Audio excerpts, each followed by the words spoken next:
entrepreneurs and professionals of Tampa Bay. Welcome to your hour for getting the information, the tools, and the connections for elevating your business. Welcome to Getting the Edge with Kelly Wilson. And here's your host, Kelly Wilson. Hi, welcome to Getting the Edge. Thank you so much for joining us today. I am your host, Kelly Wilson, and we are at the great Genghis Khan restaurant in South Tampa, 3114 Beta Bay Boulevard. In case you're in the area, come and check out the Mediterranean cuisine. Getting the Edge is an interview style, weekly 1 hour informative, inspiring show where we have an opportunity to not only highlight business owners and leaders in the Tampa Bay community, but it's really a chance to get to know them personally, and we want to have them share their stories with us. I am such a firm believer that we can all learn so much from each other's journey, and with Edge, it is truly not only business, it is personal. So very excited to be here today, and excited about my guest, Jason Woody. Thank you so much for being with us today. And wow, kind of going over and preparing for the show, I was excited to meet you. You have you're a fourth generation Tampanian, and you just have, well, first we'll talk about the Lion's Eye Institute. So president and CEO, the Lion's Eye Institute, 27 years. 27 years. Actually, November 19th was 28 years. So I'm actually getting older, or maybe getting younger, whichever that works out. But yeah, with that, so I've enjoyed the journey there. We provide sight for people that are blind or visually impaired in 80 countries. So a lot of people wonder if you're an organ donor, as far as we come out and do the recovery throughout Florida to help people that are blind or visually impaired. It's just an amazing, from what I've read, you have really taken that organization and really, it's evolved into so much more since you've been a part of things. When I started, there was 5 employees, and we are tipping 150 now as far as from that side. So it's definitely originally grown. 5 and now 150. And 150. Wow. Yeah. So we have those growing pains too, that as far as they're growing at that size. But it's been amazing in the service that we've been able to provide, Florida, the patients here, and those around the world. Interesting. Now you have a new building that you're in Ybor. I passed it recently. Beautiful. Was that an old cigar factory? It was. It was actually a cigar factory. It started in 1905, finished in 1907. Oh my goodness. Yeah, so it's beautiful. Yeah, the employees love working there. I can imagine. People coming in. Yeah, a lot of rich history of the cigar community in Ybor City. How many years now have you been in that location? We've moved there in 2005. Okay, so a little while now. Yeah, so a little while, correct. Yeah. Wow. So anything exciting that stands out? I mean, obviously more than just changing lives is enough. Yeah. But anything else, how can the community get involved with the Lion's Eye Institute, right, or how can they be engaged? Well, there's a lot of things. First of all, that the main thing is sign up to be an organ donor, and it's really easy. You can donate life on there. It takes about 5 minutes, to put your information in, because sometimes you don't think about it when you go to the DMV.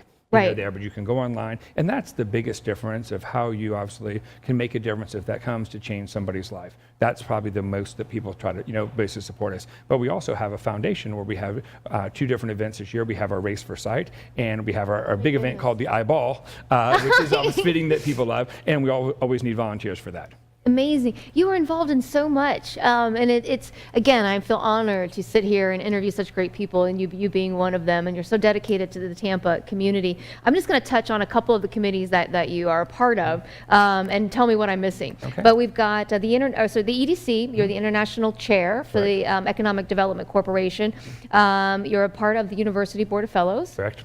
Executive Committee of the Eye Bank Association of America. Correct.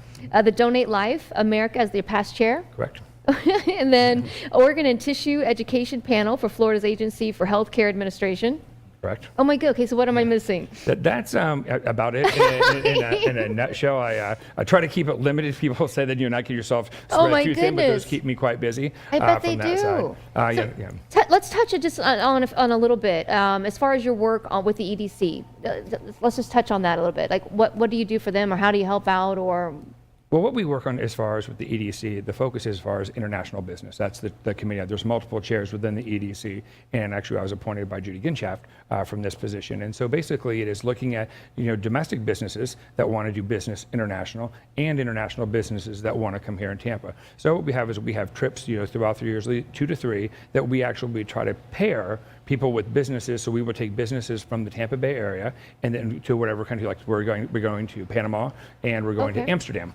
as well. So we would then pair with those that have the opportunity to like businesses or imports or whatever it may be with those during that trips to promote. And then also at the same time, we're promoting Tampa Bay. If they're interested in doing business, they would be able to come here.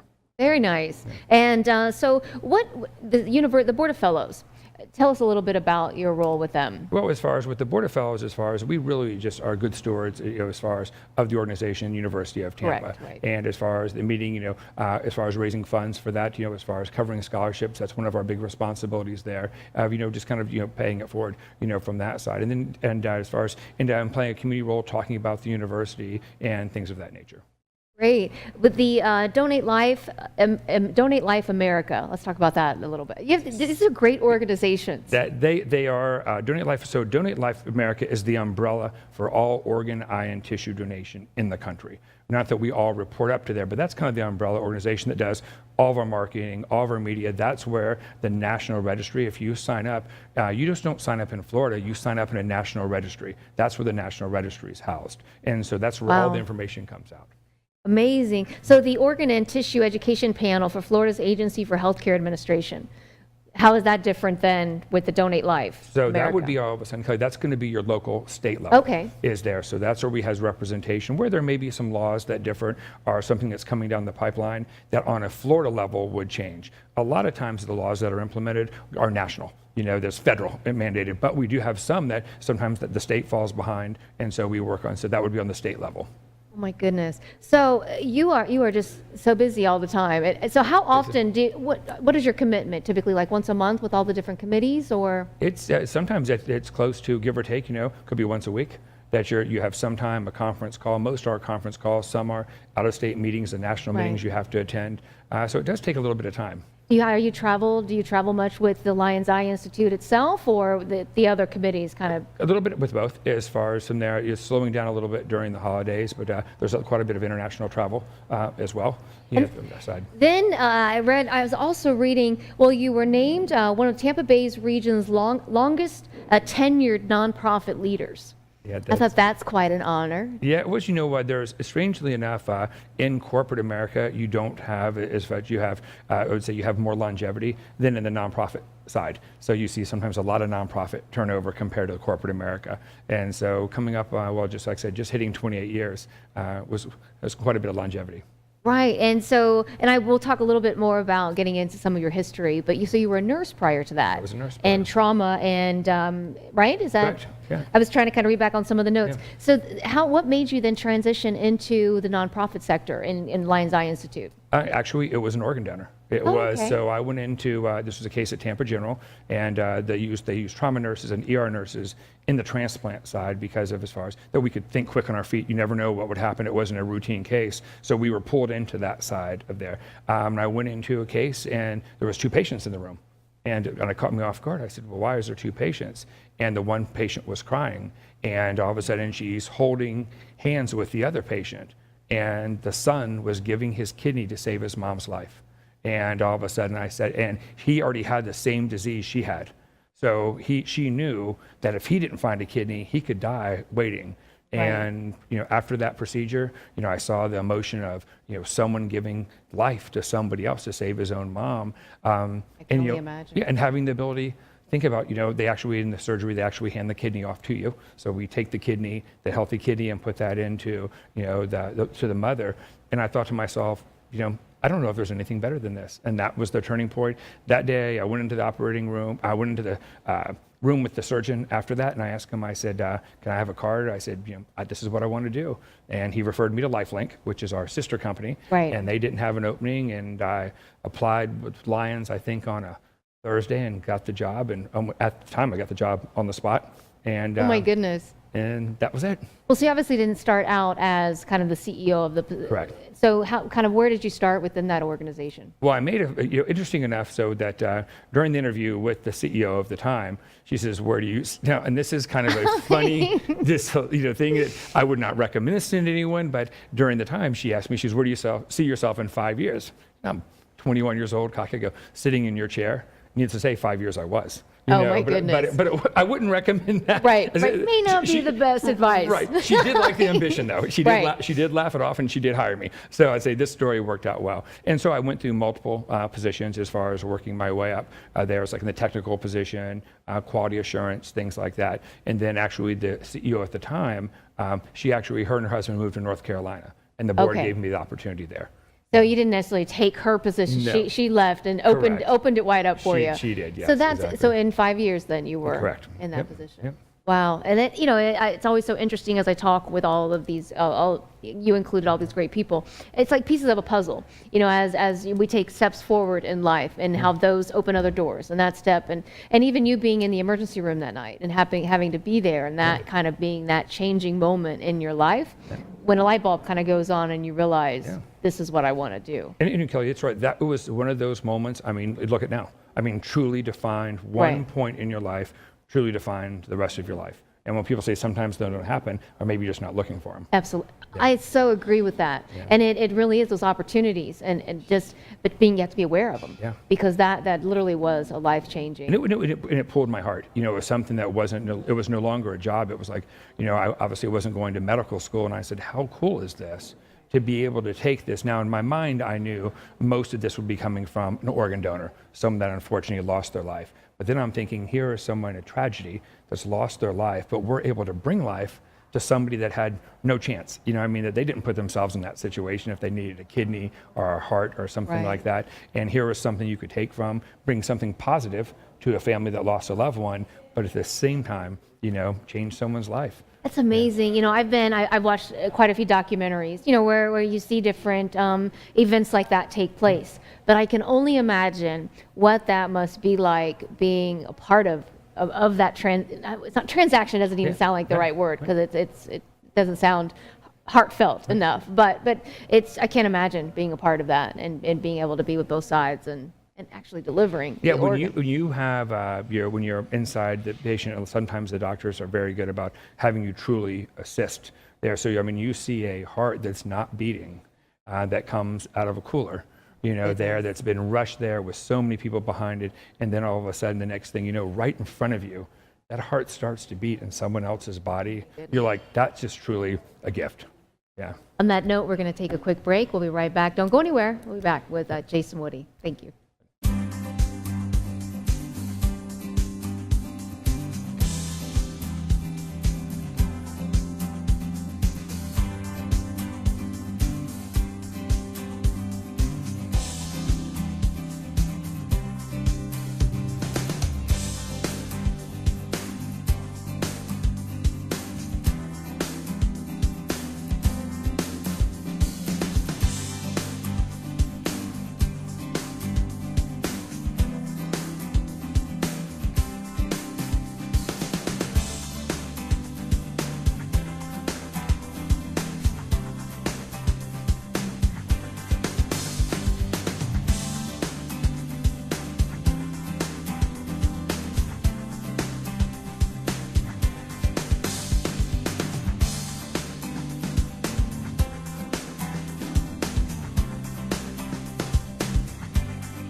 Hi, I'm Jerry from Hot Locks Hair Salon. We are conveniently located at 13414 US Highway 19 in Hudson.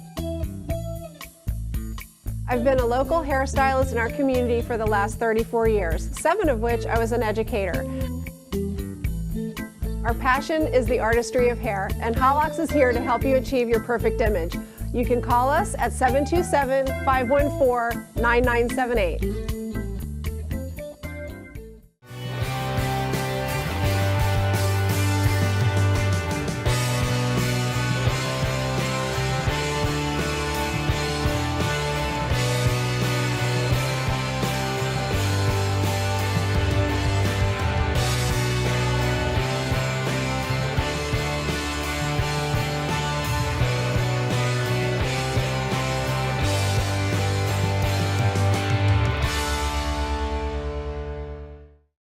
Welcome back to Getting the Edge. I am your host, Kelly Wilson. Thank you so much for being with us today. I'm joined with Jason Woody. Thank you so much for joining me today and getting to know you, and I appreciate you coming in. Thank you. Jason is the president and CEO of the Lion's Eye Institute. We've talked a little bit about some of the amazing experiences that, Jason, you've had the tremendous opportunity of being part of.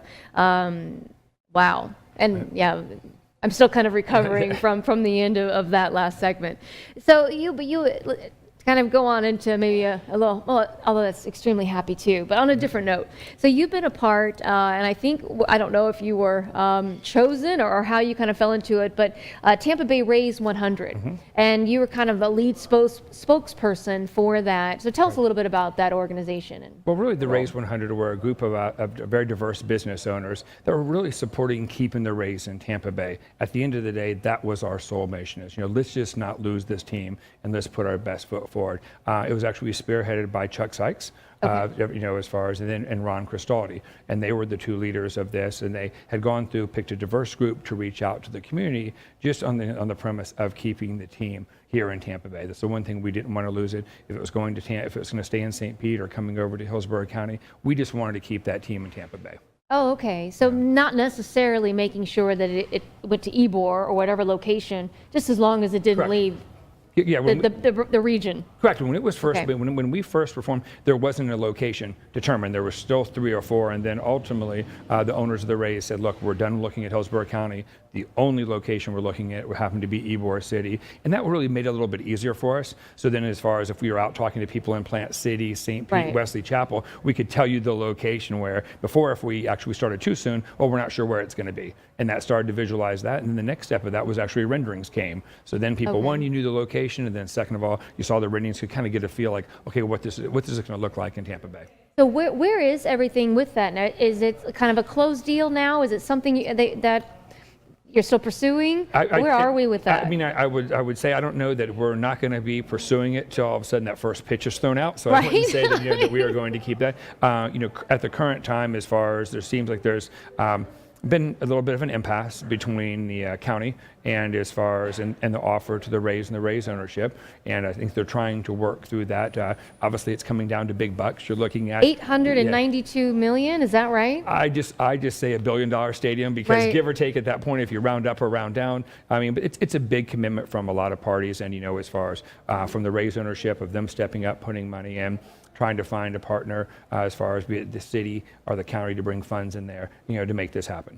And I was reading an article that you were a part of recently with the Business Observer, which is a great article, by the way. Thank you. You had briefly just talked about the Buck Stadium and some things that, some choices that were made there. Yeah. And, when you look at, like putting a $1 billion stadium, how do you, and this is not solely on you, but how do people project what type of stadium to build so that it's relevant for years and years and years down the road? And I think that some of the feedback that I've received or heard over the years on the Buck Stadium, that we invested so much into this, but it's still, here we are all these years later, and it's already changed. Yep. What we would want has changed. Right. And what's relevant has changed. So any feedback or any opinions on that? Well, the team the group that as far as the ownership has decided to build this ballpark, I believe have 15 under their belt. Okay. And this is now, if you notice, a ballpark that's about 31,000 seats, give or take. Right. That's one of those. It will be the smallest. So we're keeping up with the current trends. Bigger isn't better. What we're looking for now is what people want. They want intimacy. Why do people like all of a sudden Emily? There's really not a bad seat in the house. Even if you were on third level to watch a hockey game, you're excited in there. That's only 20,000 people. So you need, so I think you're going to see those mega. You're going to have always your big stadiums that have to house football, 60,000 fans every Sunday. But you're not going to see that, I don't think, anymore. I believe you'll probably settle in that 25 to 30,000 for ballparks. What does the Bucks stadium have? I think that's about mid 60s maybe. About 60,000, really? yeah. And you're about mid 40s as far as Tropicana. So you look at that. Obviously, you see a lot of empty seats. Some of it is because obviously that we have low attendance. Reality is it's a big, as far as stadium. It's big. As far as there. So you're going to look at about a third that size. That would have been the site in Ybor City. Really? I guess I never even thought about that. Yeah, so you're looking at, I think, about 42 to 45,000 are at Tropicana. You're in the low 60s, about 60 at Raymond James, and you're going to be about 30,000 would be at the one there. And then if you want to step down one more, to give you an idea, about 21,000 is at Emily. So 21, 30, 45, 60. That's, I don't know, just from being an outsider kind of looking in, I never looked at Emily being that much smaller than the stadium. Because I don't know, once you're in there, But you notice how intimate it is. And see, that's the thing is you don't like, that even if you have, in which you don't have too many off nights, that that there's not a full attendance to watch the Lightning, it still looks like it's full, a lot of energy. Absolutely. You've been to concerts, it's packed. And as far as from that side. I was just there recently for a Lightning game, and I remember, kind of looking up, we were in one of the suites, but it was nice to look up, and it really seemed like it was a packed house. Yeah, you'll see them at the very seat. You look at the people like, I don't know, they bought that seat. I don't know how much they paid, but they're the final seat way up there. First of all, I got height issues. Right. I'm like, that's pretty high up. Yeah. Right. Yeah. No, yeah, I'm the same as well. It's just that steep level of climbing that, going back down. I might be able to get up there. The very last row, people are sitting there and they're happy cheering just as much as the people in the front row. That's so interesting. No, but I can see that. So. And wow, that's amazing that the Buck Stadium is, like you said, it's close to 60, because you do think about that being quite full a lot of the times. Oh yeah, it's just amazing. No wonder the traffic's so bad. Well, and you look at the draw of what now that allows us to bring. As far as Taylor Swift. Ed Sheeran, that some of these that they need, it's a true stadium experience. There's no way. So you would hate not to lose that opportunity. So, and I think that would have been opened up even more, because if you remember a couple years ago when Garth Brooks had 2 nights, because that all of a sudden he had 2 night shows back to back at Emily Arena. The Lightning went to the playoffs that year, so it had to be canceled. So, it went both ways. But I think that also opens up, people didn't think about, of other concerts there, because you're seeing a lot of these concerts are now multi-talented, so it's a duo, or it's somebody that's coming in that would be a little bit bigger draw than, obviously much larger than as far as the amphitheater, or out towards the fairgrounds, a little bit larger than as far as... What does that seat? I'm not sure. The numbers on that. That's when I definitely should know that, but I don't know their numbers but then 21,000. Well, I'm impressed. All the others. So you're good. But 21,000 there, and so the next one is 30,000. If we could get, so that's a nice sweet spot of not losing. Maybe it went to Miami or it went to some other place, that we would be able to bring those concerts here that are but not nearly as big as the next step being Raymond James. Well, that makes sense now why Taylor Swift is always at the Buck Stadium when she's in town. And I didn't, I never really even thought about that. Ed Sheeran, I think there's a couple other that tour. I think remember U2 came through that when they just need that they're a stadium, that's the venue they need. Oh my goodness. Yeah. Well, so I guess you said, you won't give up till the first ball is thrown. Yeah. And this has been something that they worked on over the last, it's been years, right? Kind of in the making, and then it kind of stalled, and then it kind of started back up again. How many years now, or how long is the contract left? Well, as far as it would be 2027. As far as they have to make the decision. And this is really Stu Sternberg, which is the current owner of the Rays. That was one of his first things when they really, went and looked at as far as Tropicana Field. It wasn't really low attendance and supporting of the Rays. It was location. So there was a transportation study that found out that they looked at that really the driving circumference of 30 miles around there, a third of that is water. So you can't even get anyone to drive in, because it was almost landlocked from one side. You know how beautiful downtown St. Pete is. Right. But people don't come to games in their boats, or not very many. So moving it to an area that really had a true population, 30, 40, 60 minutes out allowed people to feed in. I mean, how many people probably from Dade City or Wesley Chapel drive to, as far as a Rays game? That's a pretty good trek, from there. Completely. That makes perfect sense. And if you look at any of the locations that were looked at in Hillsborough, you would get a bigger draw, from that side. And the numbers show that the attendees from Hillsborough County for years have always been higher than that of Pinellas. So that tells you that even more people are coming in and tells you kind of where should the ballpark be. Interesting. Yeah. Well, you're obviously definitely a baseball fan. I found such a cute little photo of you from, so how old, I don't know which camera. I'm not sure how old I was in there. The thing is because I have been close to my same height for a long time.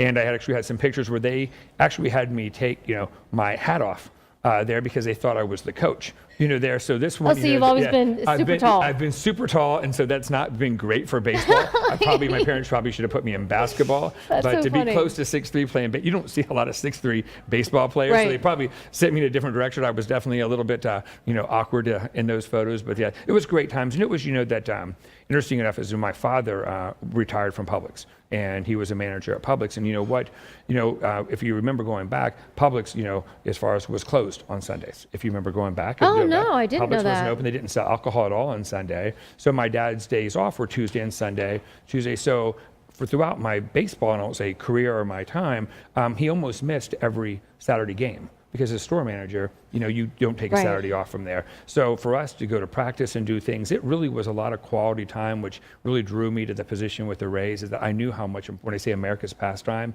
I experienced it, that it really was. It was time with my dad on Tuesday, take me to practice. There was something called Gator gum, if you remember that, the Gatorade gum they had. My dad was kind of a treat my dad would give me, and it was just time that we spent together, and I would hate to take that away from. Do you remember that? Sour taste, but we loved it. Yeah, it was. It was actually pretty good. Yeah, that's so funny. Yeah, so that was something that I thought that I would hate, because this is what builds upon that. You playing little, boys and girls playing little league, and then the climax of that is, even though you're playing in a recreational league, to go see a real game is so important. And so that was one reason I really wanted to get behind it.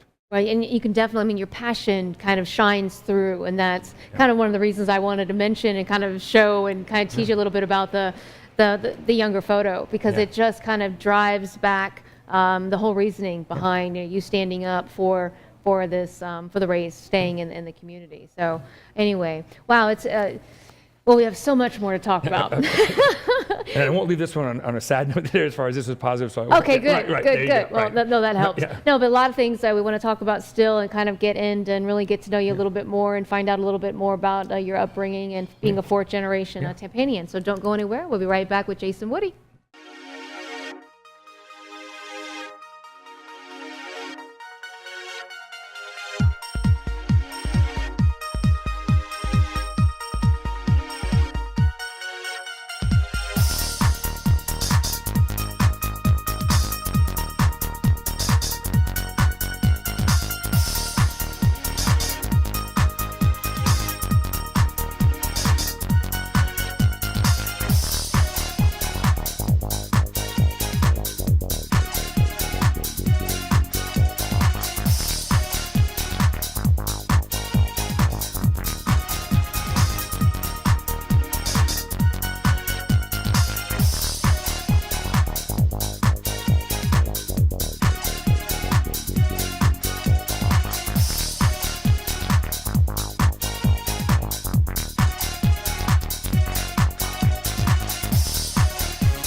Hi, I'm Jerry from Hot Locks Hair Salon. We are conveniently located at 13414 US Highway 19 in Hudson. I've been a local hairstylist in our community for the last 34 years, 7 of which I was an educator. Our passion is the artistry of hair, and Hot Locks is here to help you achieve your perfect image. You can call us at 727-514-9978. Welcome back to Getting the Edge. I'm your host, Kelly Wilson. Thank you so much for joining us today. I'm joined with Jason Woody. Again, I've had such a great time getting to know you. Thank you so much for being with us. Jason is the president and CEO of the Lion's Eye Institute, among a lot of other things. So if you've missed any part of the beginning of the show, I won't recap to take away any of the future time for the show, but go back and make sure you catch it all. Definitely a pleasure to get to know you. And Thank you for having me. wow, just congratulations for all the success that you've had thus far with the Lion's Eye Institute. We talked a little bit earlier in the show about being a nurse and kind of that moment when the light bulb went off, when you knew that you wanted to be involved with donors and a part of that. And that's amazing. So let's talk about days before that. You're a fourth generation Tampanian. Correct. So tell us about that. So did you go, what high school did you attend? As far as Chamberlain High School. Okay. Yeah, so actually all the way through Buchanan, Chamberlain, the whole 9 yards. Actually, we were, for those that are North Tampa, I said we would have been the first graduating class from Gaither High School, because that's the first when Chamberlain split, from that side. So it was interesting that we had that. So went to Chamberlain High School, and then went to University of Tampa, and then as far as and stayed here. Yeah. So now, and you mentioned your father worked for Publix, and so what did your mother do? Did she work? Oh. She stayed at home. Oh, okay. Then you have brothers and sisters? I do. I have a sister, and then I have a stepbrother and a stepsister. Okay. Yeah. And large family, aunts and uncles? Not too much. As far as there, I'd say probably average size, but not a great both all of my grandparents had passed away early on. So as far as from that side, and then I have some cousins that I'm very close to with as well. Now, growing up, like what kind of home were you encouraged to kind of think outside of the box? Were you encouraged to potentially, work at Publix like your father? Or what kind of were you encouraged to dream as a child? That's kind of always what I love to ask. I think is that as far as growing up, as far as I saw, I saw everything came through hard work. Right. I saw my father, 60, 80 hours a week. That was what was required, there of him coming home just exhausted, but I knew, and I could weigh that with the things that we could do as a family. It was, nice vacations or a nice trip, or maybe it was camping, and it wasn't always the monetary side that I could recognize at that age, but I knew came with, I think he really instilled with me, with hard work comes reward. Right. No matter what that is, it's what you do as far as that will come, from that side. And so for me, I saw, that as far as I actually worked longer at my company than he did at Publix, which is good because I wanted to beat him, that as far as from that, right. But, the idea is that I didn't want to leave. I was, committed. You see a lot of people, I think, that jump around for the next best thing, sometimes in their business and personal lives. But, right. But the idea is, staying somewhere and being committed to it. Yeah. And that, I think, I totally agree, and I think it shows a lot to character.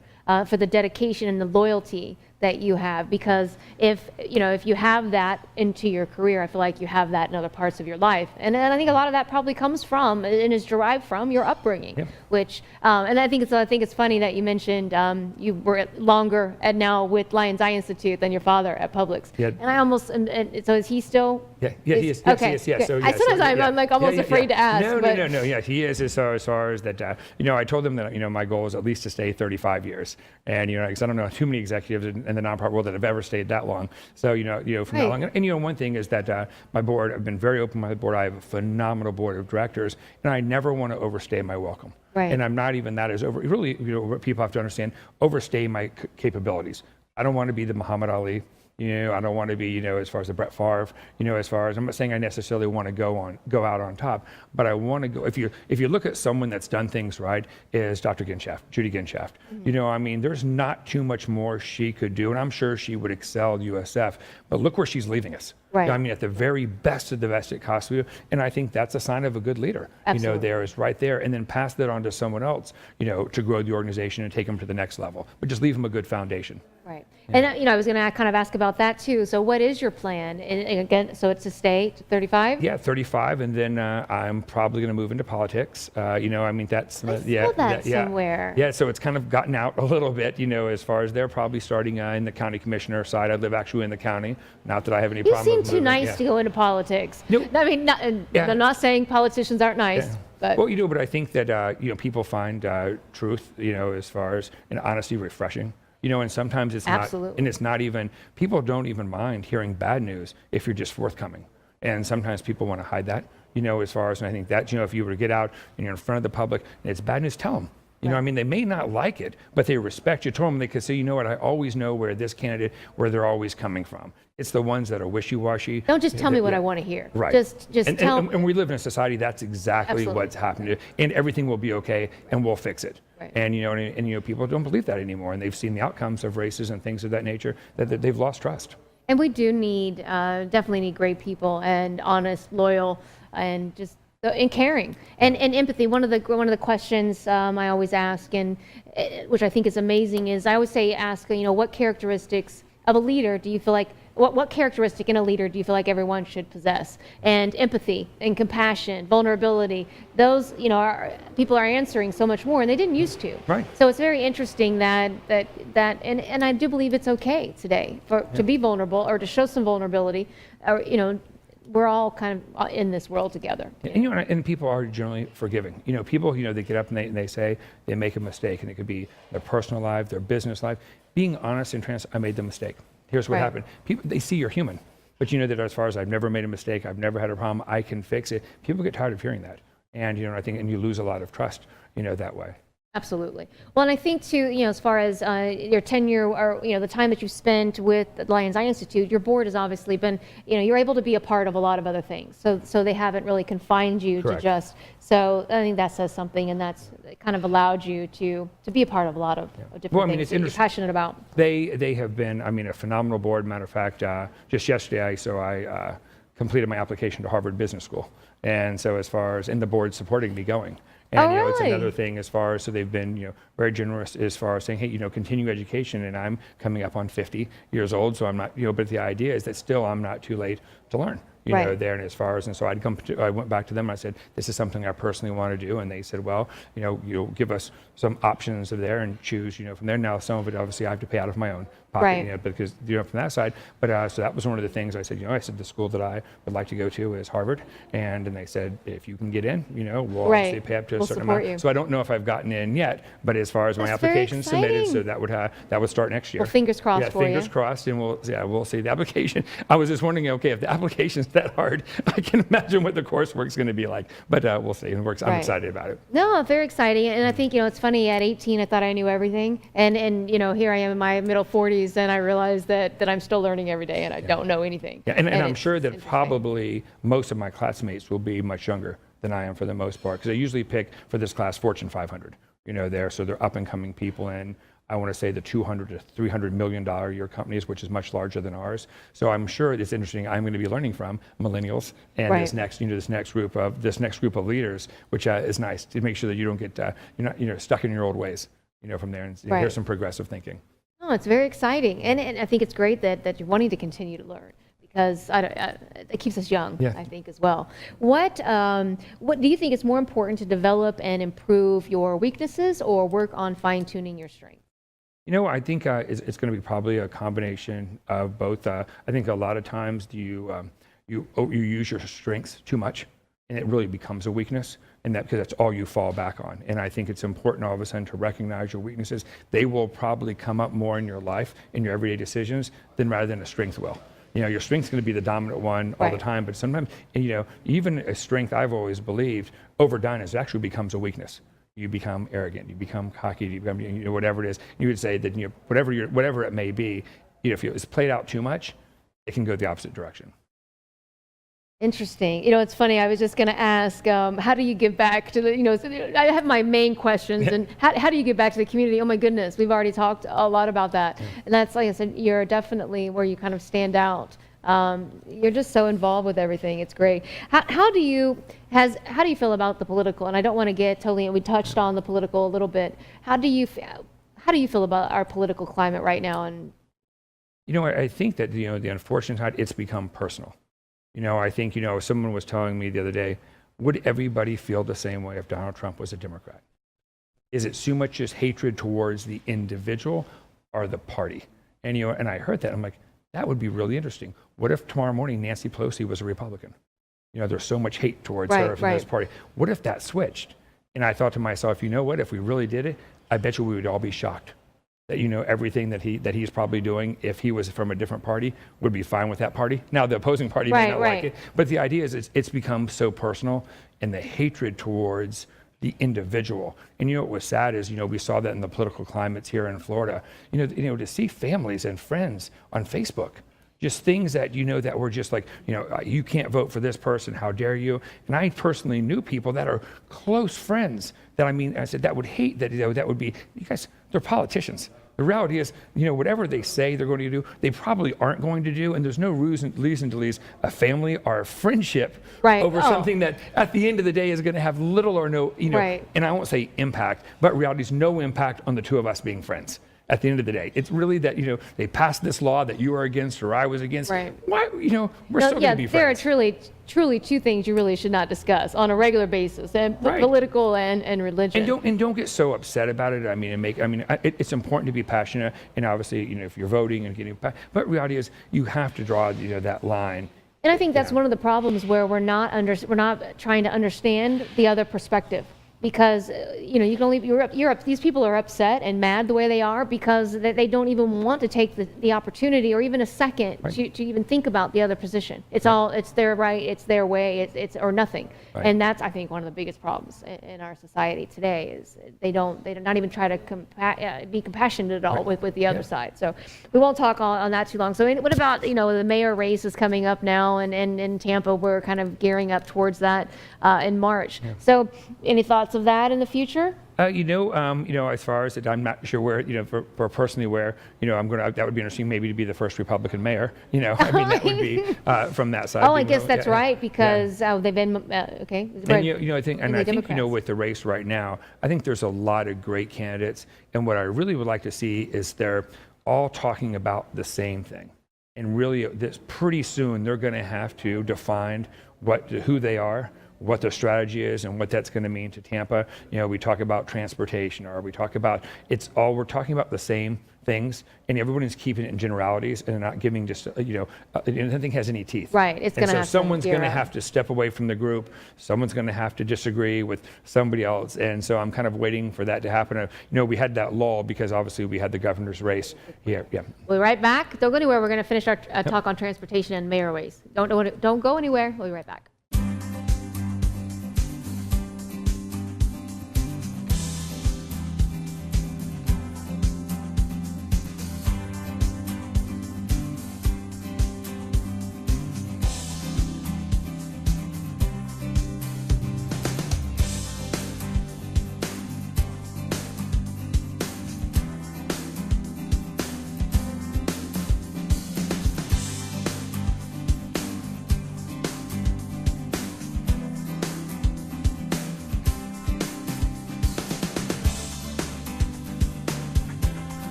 Welcome back to Getting the Edge. I'm your host, Kelly Wilson. Thank you so much for being with us. I am joined with Jason Woody, President and CEO of the Lion's Eye Institute. Thank you so much for being our guest today. I've enjoyed getting to know you more, and just, again, I always say if you've missed any part of the beginning of the show, make sure you kind of go back and check out, make sure you check out the beginning. And obviously, as you've watched the show, you've seen some great commercials that we have in between the shows. We are looking for sponsors to have commercials. If you're interested, please reach out to us, info@edgebusinessmagazine.com. We'd love to hear from you. And what a great way to advertise your business, but then to have great commercials in between Getting the Edge. So again, a new website coming really soon. Make sure you check out edgebusinessmagazine.com, and we've got a brand new issue of Edge launching later this week. So really excited about that. So keep up to date again on our website, and you can reach out at info@edgebusinessmagazine.com. So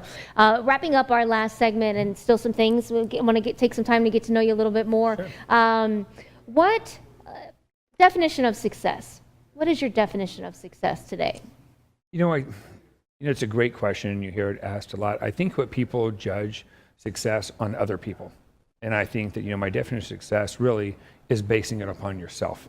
What's your own personal success? Like, success for someone, maybe Kelly, that you want that car. You want to live in this neighborhood. But that's not really your success. It's somebody else's. And so many people look at it that way as like, where do you feel and you're comfortable in your life that you want to be and what's meaningful for you? And, I try to judge that, though, it's like, okay, they have this car, or they have this, or they have whatever it may be. And that's really, I'm trying to be them. That's what they've set out to be.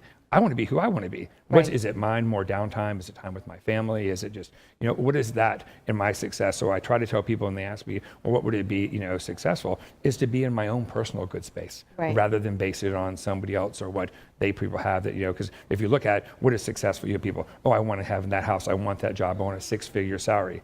Do you want that, or you see it because you have somebody else has it? It's interesting, and that answer changes depending on where you are in your life, and it can change from day to day or year to year whenever I ask anyone. But it's interesting, as you say that, I had flashbacks of me in my late 20s, because that's kind of what we know at that point, and that's what we're working towards. And it really takes us to kind of get to a certain point in our life where we realize and we reevaluate what is truly important. Because sometimes you really get caught up in someone else's success, and you look at the things like, these aren't things that I ever wanted. I wanted, more time on the beach. I wanted to work, less or work smarter. But I find myself working 100-hour weeks to obtain something just because somebody else has it. Right. Well, and that's, I think you just hit it. It's that when you were younger too, we're more impressionable. So we see the others around us and what they have, and we assume that's what we're going to work towards as well. And we don't necessarily define our own goals until we kind of find our path. And again, that's kind of going back to pieces of the puzzle of our life that kind of come together. So, okay, so if you could go back into your younger, go back in time, 20, 30 years, and give your younger self advice, what would that advice be? Listen more, talk less. Okay. I think that at the time, I still kind of thought that, so I had quite a few of the answers, and I think there was a lot of people still that, not that they're my friends now, but I could have learned a lot more from them. That you start, like I said, that younger, maybe that cockier self that you are during that, that time. And I think that if I, just all of a sudden just listen a little bit more. People were trying to tell me things that actually I had to learn the hard way. I'm like, you can't even get mad. Like, I tried to, you didn't even have to tell me. I tried to tell you that 10 years ago. I know you tried to tell me that. So that's the worst part of it. It's like, that you look at, that they gave me good advice back then. Maybe I just didn't listen to it. And that is where, time goes so fast, and where you're very fortunate to still have your parents. I have flashbacks when you say that of my mom, and I lost her 3 years ago. But there's still, even in life now, something will happen and I'll think, wow, mom told me that. And unfortunately she's gone now, so I can't go back and say, all right, mom, you were right. So, and there's stories that she wanted to share with me that I was so busy at the time that, and I don't really have regrets, because I spent all the time I could with her. But anyway, just life goes so fast, just take the time and slow down. It really does go fast. And anyway, what we talk. What challenges in the last 27 years You talked about growing the Lions Eye Institute from 5 employees to now 150. Yeah. And what challenges have you kind of faced with that, or what has surprised you most kind of about that experience, or some of the challenges? Kelly, I think that what people don't realize is culture. And as much as we were 5 of us that I knew everything about it. It was like, and there was 5 of us at the company. I'm going to the picnics at someone's house. We practically were there 24 hours, 7 days a week. It's like kind of your work family and your home family, and that was your work family. And what happens is, 5 turns to 10. 10 turns to 15, and now I know you pretty well, and I didn't get invited to the birthday party, and then 15 turns. I mean, we were hiring sometimes 20 or 30 people at a time. And what happened is my father came from, the 2 probably most respected cultures that I grew up in, one and knew people in the other, was Publix and Chick-fil-A. You know what I mean? There was a Publix culture. I mean, my father drove me nuts. My father, I would ask him where soup is. Hold on a second, because he would have to come into the kitchen to show me. I'm like, Dad, just tell me where it is. But that's the Publix thing. They'll walk you to the thing, as far as. That's right. Okay. My dad did that at home. It never stopped. And you go into Chick-fil-A and you see bright, cheery faces every single time that you're there. The service is impeccable. If it's been a 10-year-old store or a 1-day-old store. Yeah, that's funny. And if you look at the culture there, and and that's hard to be diluting a culture over a 20-year period by 200%. We had a culture of 10. You hired 20.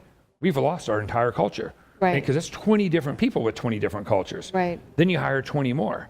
So it's very difficult to see that, and I respect the companies. Now, most companies don't hire as much as we have on a small scale, but you work for a Publix, you're bringing in 5 employees, the Publix culture is never going away. I mean, because that's instilled in everybody. So I think that's been our biggest struggle, is to keep that culture there and let people feel it and know they can be a part of it. Well, and then so what do you do to ensure that they feel it and that they are a part of it? As far as so that we have a lot of group trainings. That's probably one of my questions too. You answer them before I ask. Well, we have a lot of group trainings, and we tried it from the managers, that they're instilling that in their employees, that they're making sure that when they train an employee, this is the culture that of the organization, and it's still difficult. It's always we do an employee survey every year. It's third party. So that's one nice. My board sees it 100%. I mean, not I see it, but the board sees it 100% from the employees. They can say everything. In the last 2 years, we've had our best. So I think that we're going in the right direction. We still have some things that we need to work on, but it's difficult. Wow, and that's great, because again, that's I think we've all maybe experienced that, or we do at some point as you grow. Everyone kind of starts out smaller, and as you grow, how do you instill those values? I look at Starbucks, and obviously they've had some controversy as well, but Howard Schultz, and kind of looking back on his whole mentality of how he wanted to grow that organization. And God, I can only imagine when you become that massive, you're going to have definitely some challenges. And also the thing is, what's different is now what culture and what means things to different age groups.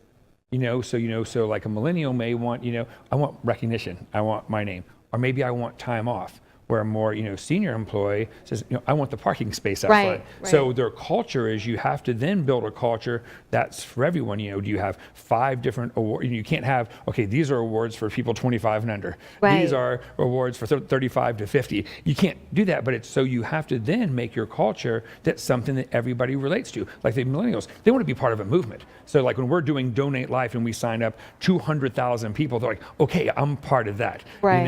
So I'm saying, so that's going to be difficult as companies grow, as far as just finding a culture that meets everybody's needs. Right. Interesting. Good. That's great. What best advice you've ever been given? I think as far as that, slow in response. That if you hear, that if you've got something, it's almost that you want to say, or you're upset about it. Give yourself 24 hours. Give yourself 12 hours. Take it all in. You're really surprised. And I wasn't that great at it. Now I find it saves me daily. Right. You're kind of, maybe it could be an email. Now unfortunately it's an email or a text.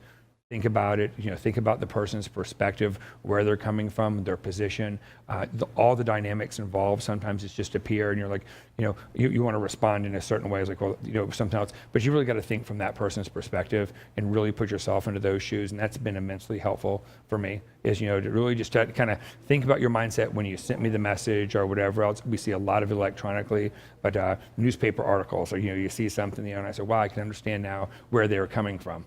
from that side. Yeah. Well, I think it really takes to being at a point in our own lives, and it kind of goes back to what we were talking about earlier as far as people disagreeing with politics and being upset with one another. If we kind of just take a step back and actually put ourselves into the other person's shoes and why they're feeling or saying or why this is happening, sometimes that helps too. So Yeah, and don't take it personal. It was, Right. that as far as the message wasn't supposed to be, 99% of the time, it wasn't supposed to be personal. Right, But right. sometimes we just take it that way. We're having a rough day. Sometimes, I said, even that 24 hours or that 12 hours to think about it, you just weren't in a good time to receive the message. If you got the message the day before, you're just like, oh my God, that's awesome, Right, Kelly. right. That was a great message. The day before, it's like, why'd you say that to me? Right. It's kind of funny. Yeah. No, and I totally agree. Yeah. That kind of just depends as well. So that's funny. What might people be surprised to know about you?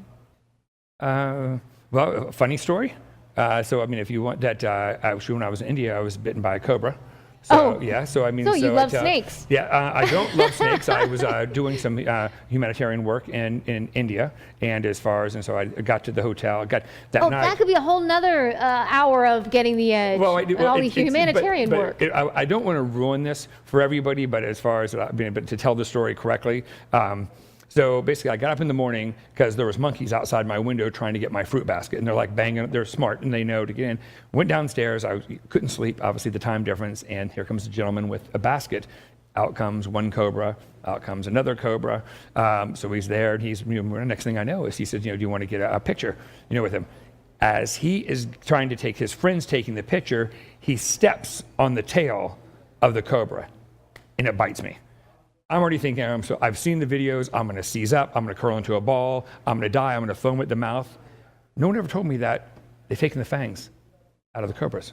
I never knew that. Oh my goodness. So when it bit me, I thought that all of a sudden... You were done. I'm in India, I've been bitten by a cobra, I've seen the mongoose fight the cobra on TV, on the YouTube videos. I know what's going to happen to me. Oh my goodness. Yeah, so it's a funny story, yeah. Yeah, that's funny. It's funny now, I'm Right. sure. Yeah, it wasn't so funny funny. then. Yeah, true. Oh my goodness. Yeah. Well, it just reassures and reconfirms why I stay away from snakes. I'm with you. I already had a fear already, but I thought when in Rome, you got to get a picture with a cobra. You're in India. Yeah, it was did not work out so well. Well, Jason, thank you so much for joining us today. How can people find out more about you and the Lion's Eye Institute? Just to our website, www.lionseyeinstitute.org. Go see about there as far as we provide ocular tissue ways. We're a tissue donors as well. There, how to be a donor, how to volunteer, anything like that. We sincerely just appreciate any help people would like to give. Great. Well, thank you so much. Thanks again. Thank you for being with us today. And thank you so much for joining us for Getting the Edge. We'll be back next week with a new episode. So make sure you check it out. EdgeBusinessMagazine.com. Have a great day. Thank you.